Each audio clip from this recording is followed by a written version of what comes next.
Many believe the Celtic hero was a real person, while others think his origin story is just a legendary tale that has evolved over time. The legend of King Arthur, Camelot, and the Knights of the Round Table have captivated readers for more than a millennium. Growing out of the chaos of the post-Roman occupation of Britain, the stories offered a rallying point and origin story of British might and power. Many continue to search for evidence and clues proving the existence of King Arthur, while others believe the legendary tales are just that, and that Arthur was likely an amalgamation based on several figures of the era.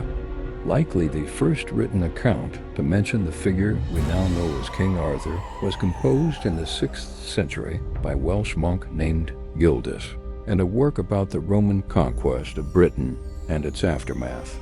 In his account, a Roman-British military leader named Ambrosius Aurelianus wins a series of battles against the invading Saxons, most notably at Badon Hill. Some 200 years later, Arthur appears again, this time in the work of 9th century historian Nennius, who compiled a series of works called the History of the Britons. According to Nennius, Arthur won 12 surprising victories over the Saxons, including at Badon. But while he was a masterful military leader, Nennius does not say that he was a king. Historians and archaeologists have also struggled to identify the present-day locations where Arthur is presumed to have fought, leading many to believe that even at this early stage much of Arthur's story had taken on mythical tones, thanks in part to Nennius' claims that Arthur single-handedly killed more than 900 Saxons at the Battle of Badon. In 1136 CE, some 500 years after Arthur would have lived, British cleric Geoffrey of Monmouth completed his History of the Kings of Britain, tracing British history through the early 7th century. It's in this book that the military leader Arthur gets an upgrade to king. Geoffrey also gives the first full account of Arthur's life, including his birth at Tintagel Castle in present-day North Cornwall, England, rise to the throne as a teenager following his father's death, and his victorious battles against the Saxons. It was Geoffrey of Monmouth who also introduced figures who would become central to the Arthurian legend, including Ganumara, or Guinevere, Arthur's wife and queen, the wizard Merlin, and the enchantress Morgan, later known as Morgan Le Fay, who heals Arthur after he is mortally wounded in battle and brought to Avalon.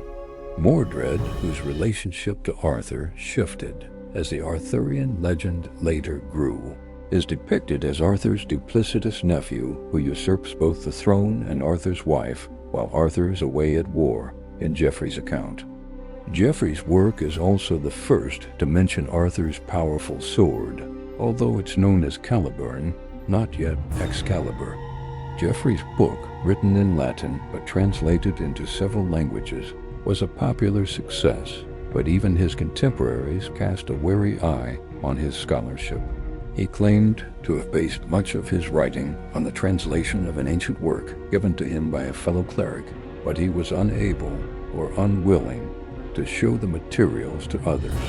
Many modern historians, pointing to the lack of archaeological evidence to support Geoffrey's version of history, believe that Geoffrey, like Nennius and others before him, likely attributed to Arthur the biographical details and military victories of several different men to create a composite Celtic superhero of sorts. Among the historical figures who may have influenced Geoffrey were Magnus Maximus, a Roman officer in Britain who launched an attack on Gaul, Cassivellaunus, a 1st century BC warrior who led an uprising against the Romans in Britain, and Arthur Argus, a British king from the 1st century, a Leter, great beauty, who may have been the inspiration for Queen Guinevere. The Arthur of Geoffrey of Monmouth's book is a brooding, violent warrior. It's in his next incarnation that romance takes center stage, thanks to a series of Arthurian stories written in France. Writing in the last decades of the 12th century, poet Chrétien de Troyes' works were deeply influenced by the world of medieval chivalry and courtly love, and his poems introduced the character of Lancelot and his adulterous affair with Queen Guinevere. Troyes is the first Arthurian writer to name Camelot as the site of Arthur's court, and to introduce characters such as Percival, one of Arthur's knights, whose quest for the Holy Grail, used by Jesus Christ at the Last Supper, would become a focal point of Arthurian legend.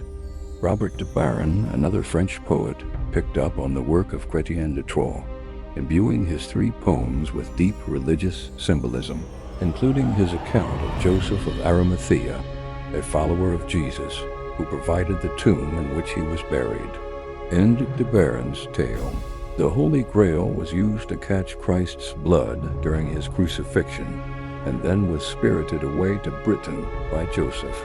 Just a few decades after Chrétien de Troyes came the Vulgate Cycle, a series of stories in French that were originally attributed to a Welsh clerk, but were more likely composed by Cistercian monks.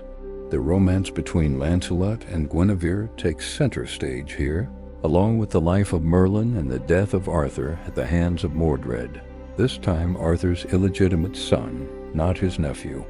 Just a few years later, the Arthurian tale got a rewrite of sorts, thanks to a group of anonymous authors who wrote the post-Vulgate cycle, which stripped away much of the love story to focus almost exclusively on the quest for the Holy Grail by the Knights of the Round Table, purported to be a wedding gift to Arthur from Guinevere's father.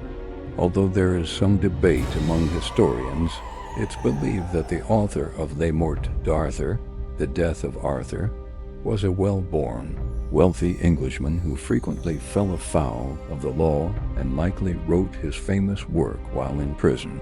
Sir Thomas Malory used many of the earlier Arthur stories as the basis for his book, originally titled The Whole Book of King Arthur and of His Noble Knights of the Round Table, to create the first full narrative of Arthur's life in English. All the main character and plot points are here, including the romance, rivalry, and infighting that would nearly bring Camelot to collapse. Malory's 1485 book was a hit and was republished several times after its initial release, but the tale soon fell out of favor, and his book was unavailable until 1816, when it was reintroduced. Arriving at the height of literary and artistic period known as the Romantic Era, Malory's book left a deep impression on British poets like Alfred Tennyson, John Keats, and William Wordsworth, as well as later American writers like Mark Twain, author of the 1889 novel A Connecticut Yankee in King Arthur's Court. Malory's book also became the basis for numerous illustrated versions of the Arthurian tales, tailored for both children and adults, as well as highly influential paintings, plays, and even a musical, Camelot, which depicted the love triangle between Arthur, Guinevere, and Lancelot, and inspired the use of the term Camelot by some historians in reference to the brief presidency of John F. Kennedy, whose youthful presence had inspired millions around the world. Now it's your turn. Do you believe King Arthur was real? Let us know in the comments below. And don't forget to subscribe for more videos. Thanks for watching.